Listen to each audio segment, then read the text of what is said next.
Hi everybody, welcome back to part 8. This is the last part of our 132 scale Italeri Tornado build. The last big jobs that I've got to do on the model are the canopy, this, and the underwing stores and pylons. I'll do that a bit later on in the episode. We've also got just one or two final details, some antenna aerials, things like that to fit, the pitot tubes and stuff, and then the build will be done. I'm going to start off this week by preparing the canopy. The windscreen's already fitted to the model earlier on in the build, and I'm going to be using to help me this Edward mask set. This is what Edward called the T-face version, which just means that you get the internal and external masks, and that's particularly useful because having the internal mask means that we can mask off easily the detonation cord running down the centre of the canopy. So that's quite a time saver really. It's an awkward thing to do. So I'm going to start off this week by masking off the inside and outside of the canopy. Then we'll start by painting the detonation cord.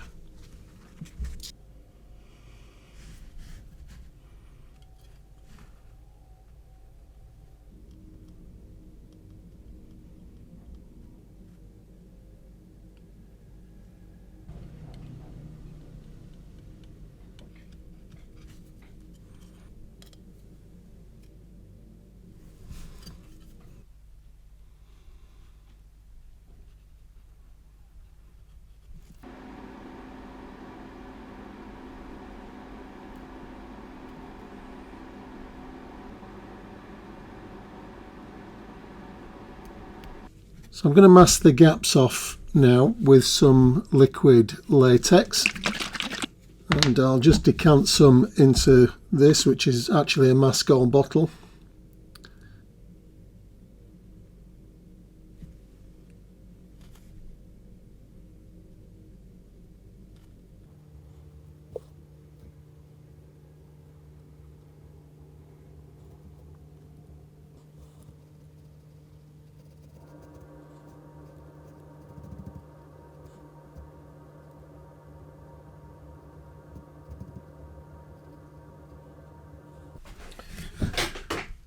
Okay, so that's all the masking done. I'll start off by painting the detonation cord.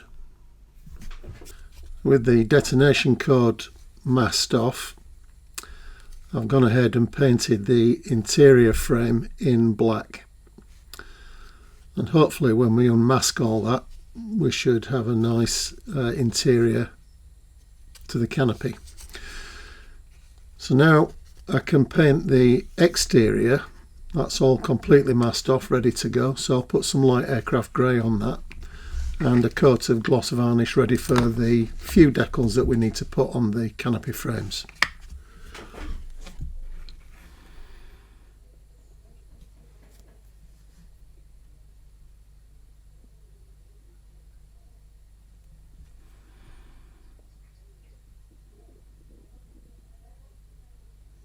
Just get these few decals on now.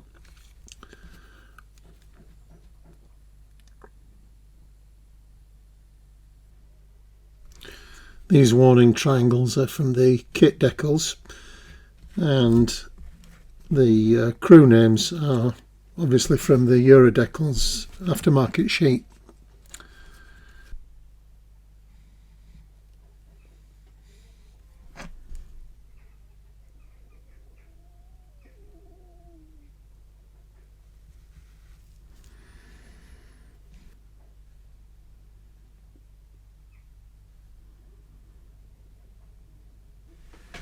Check my reference photographs for the positioning.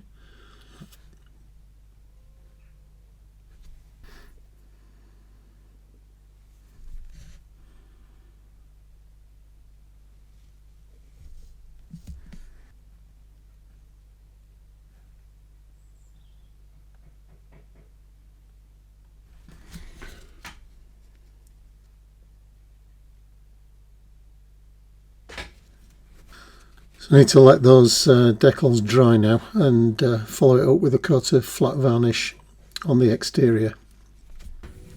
Okay, the varnish has dried nicely. So we'll get the masking off.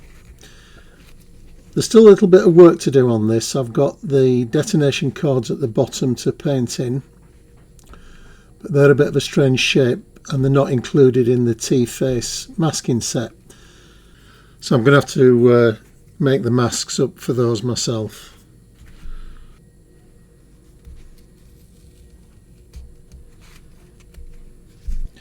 You have to be careful at this stage. You don't want to be scratching the clear plastic.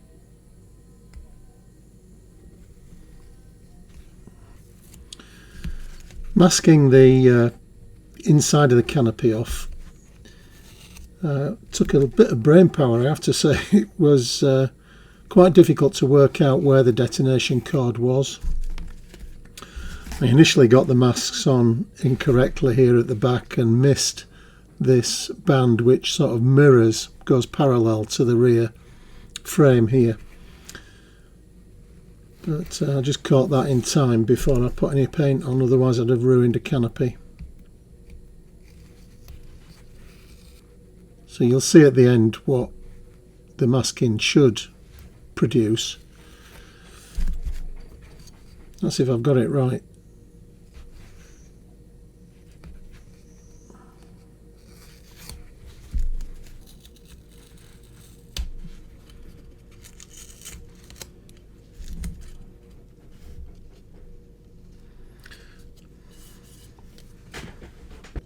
That's not bad. There's just a couple of little touch-ups to do. Just got a bit of excess paint on the detonation cord, but we can get a sharpened cocktail stick and just remove that. So just go around and tidy the edges up where you need to.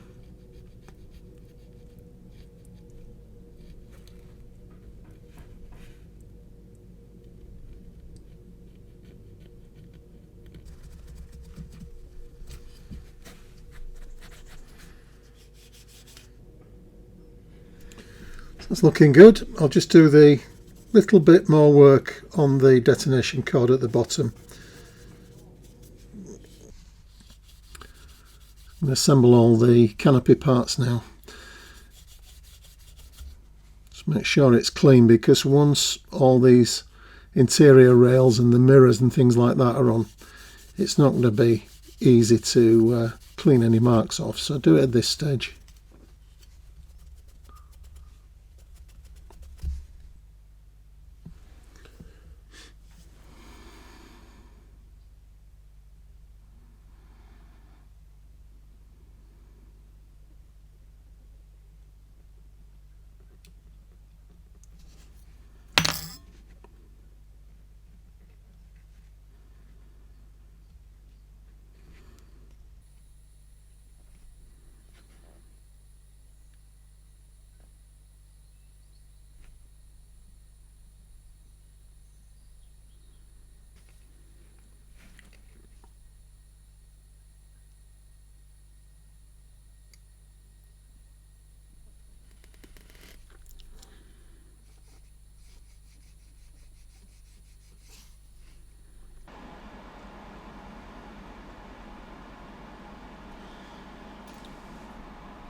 Okay, onto the Underwing stores now, and I've got all aftermarket for this. So we'll just take a quick look at what we're going to be doing. We've got some Brassin Bospod and a Sky Shadow, and we've also got, this is from the Tornado SIG, a pair of GR4 1500 litre Underwing tanks. These are the riveted type, and we need this because the Italeri kit doesn't provide these at all, which is a shame, because if you're building a late GR4 particularly, you're going to need some of these 1500 litre tanks.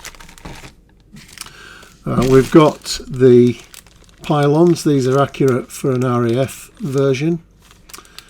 Be interesting to see how they differ from the kit pylons. I'll take a look at those once we've got these sorted out, and also a pair of launch rails as well.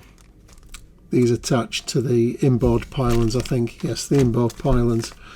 So as you can see, all aftermarket will get those done. So I'm going to start off with the tanks, get these put together. So hopefully these shouldn't be too much work. So it'd be very difficult to mould these riveted tanks in plastic, or at least it would to retain the rivets when you join the parts together. So let's just clean these off. They look like they're 3D printed actually with these pillars. Could well be.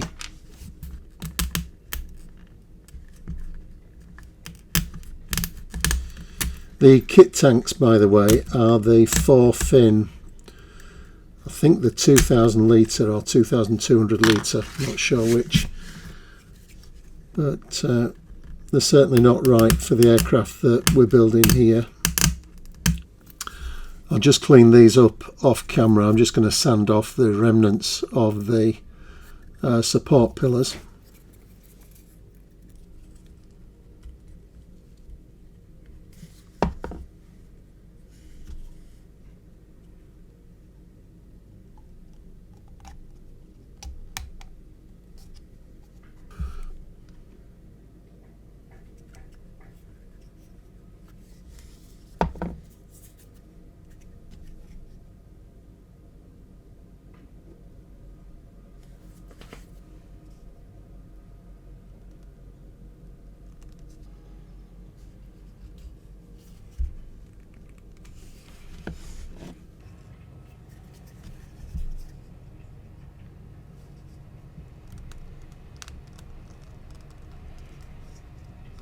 So I've got a little bit of a gap between the two parts, but we'll fix that with some Mr. Surfacer.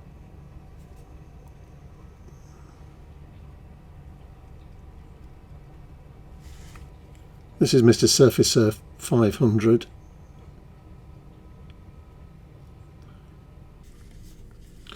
Okay, just let that dry.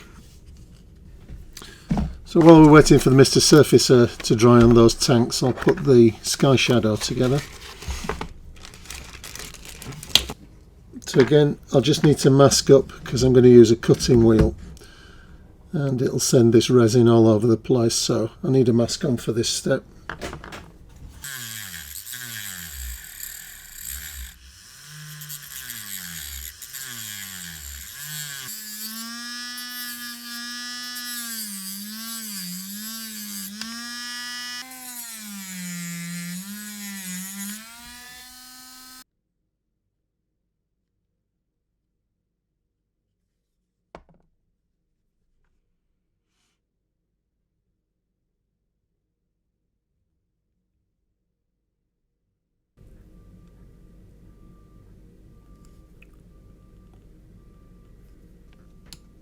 Then last up we'll do the BOS pod.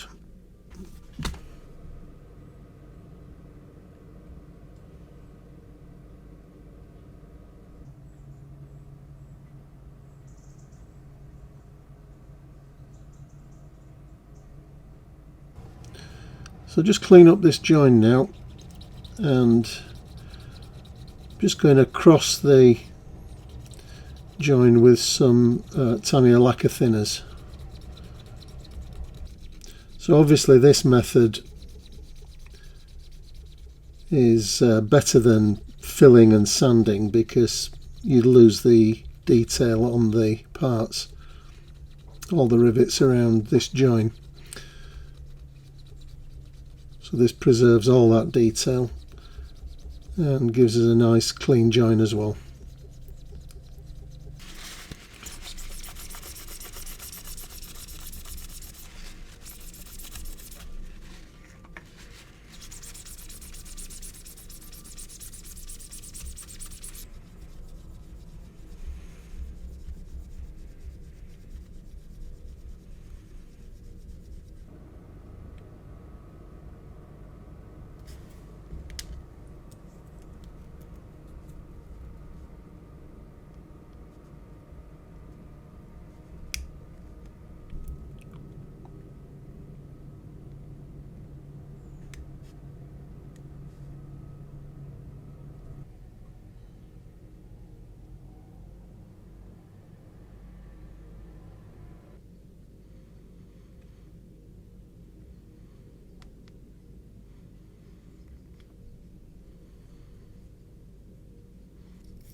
these are the aftermarket pylons.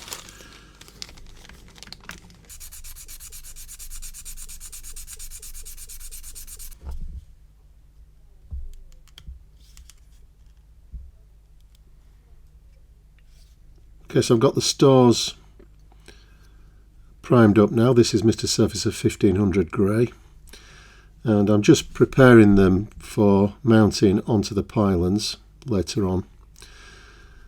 And what I'm going to use is some nickel silver rod. This is very stiff rod. This is 0.8, I think, something like that. And I've just positioned the pylon in the correct position on the pod, marked it off with some tape, and I've just drilled some holes carefully in the bottom of the pylon, so that'll accept the rod. And this being so stiff, it's a really firm connection for the stores. So that's the starboard side with the boss on it. The port side needs to be done. Now here we've just got to make a little bit of a modification to the brassing part and remove these blocks on top. The sky shadow sat more or less flush with the pylon at this point, so we just need to grind those off.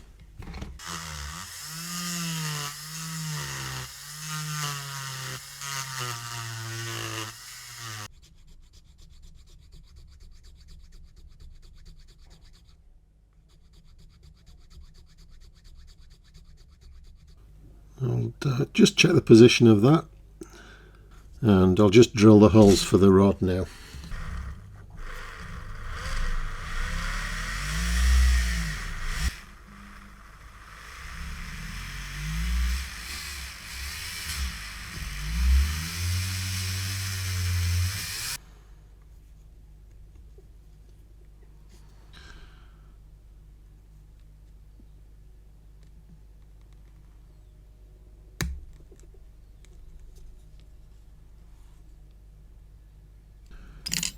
It's a good idea not to use your best side cutters for cutting nickel silver. It'll ruin them pretty quickly.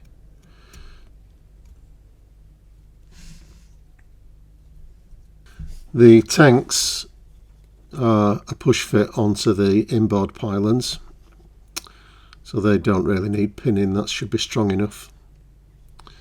But I want to fit the launch rails, which are these parts here.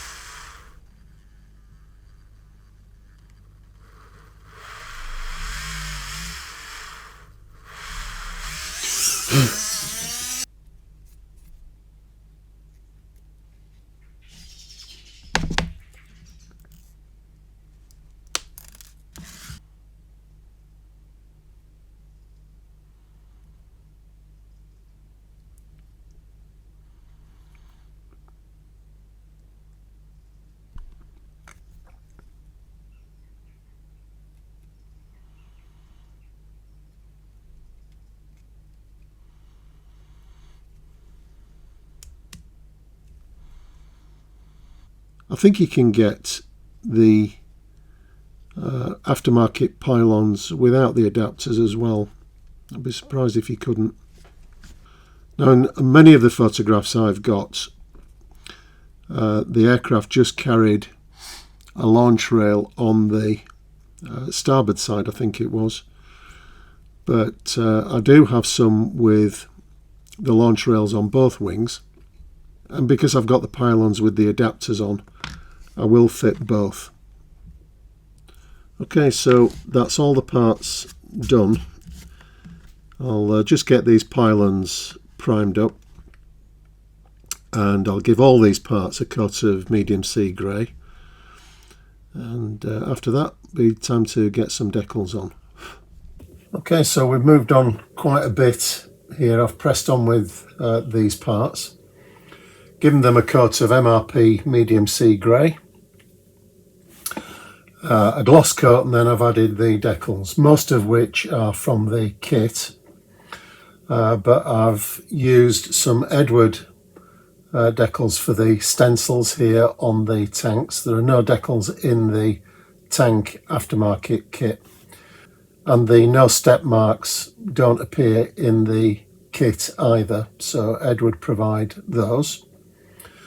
And I've also used some blue decal strip for the two pods to match my reference photographs for those stores.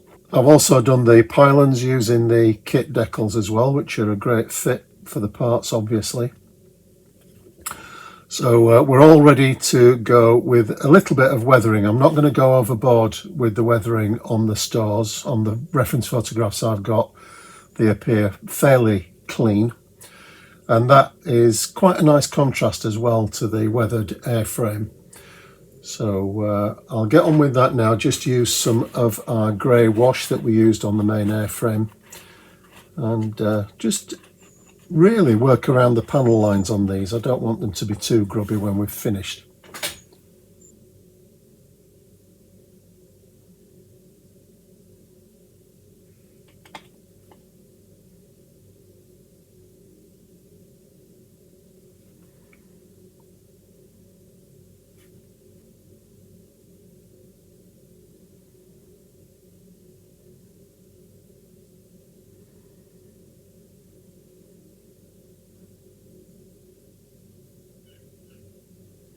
So I'm looking to bring out the really nice detail on these 3D printed tanks.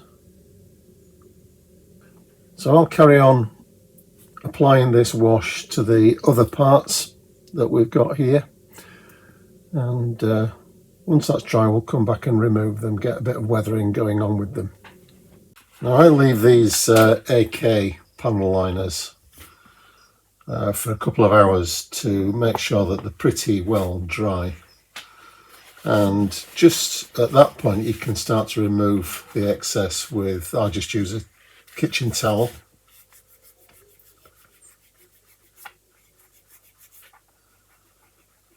And for some of the detail on this part particularly, you might have to get in with a cotton bud into the detail.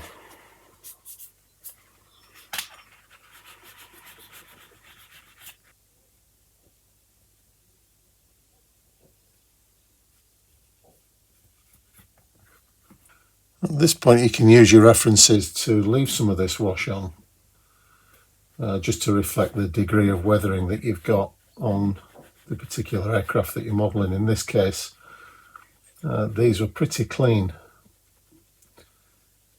as was all the pylons and stores. So most of the wash comes off, just leaves it in the panel lines really. So they're all done, ready for a top coat of varnish. So I'll use some Tamiya lacquer semi-gloss. I think it's LP24. It's a lacquer varnish. And then I've just got to pick out some metallic details on some of the pylons. Done the last bits of detail painting on the pylons.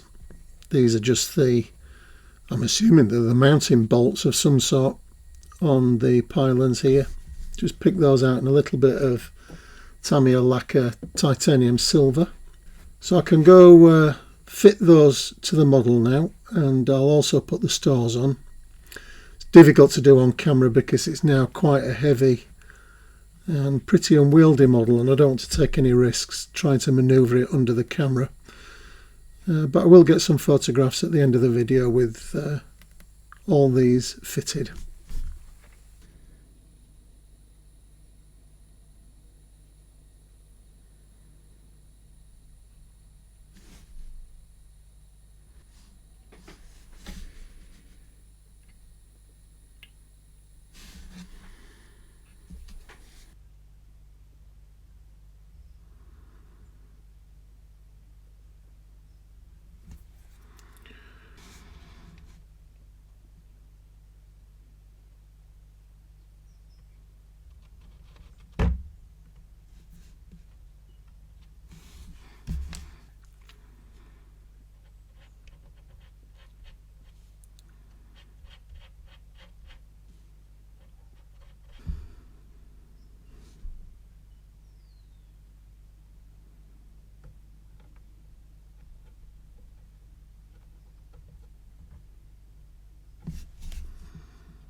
These are some, I don't know whether they're jacks or just struts for supporting the canopy in the open position. I'm assuming that they're the actual jacks that open the canopy. They're just made out of some styrene rod.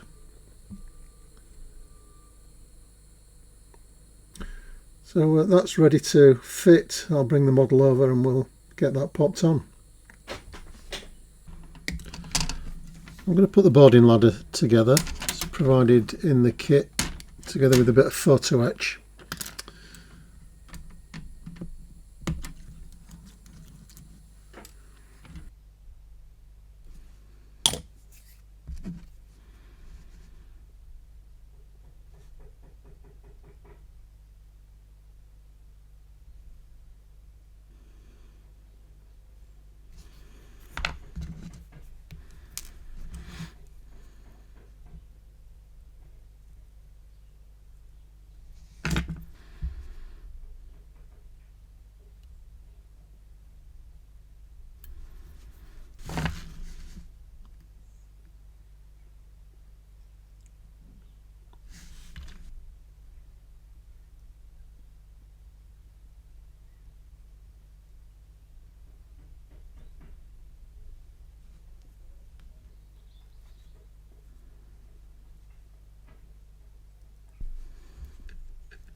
That's actually quite nice. See what it looks like when it's painted up.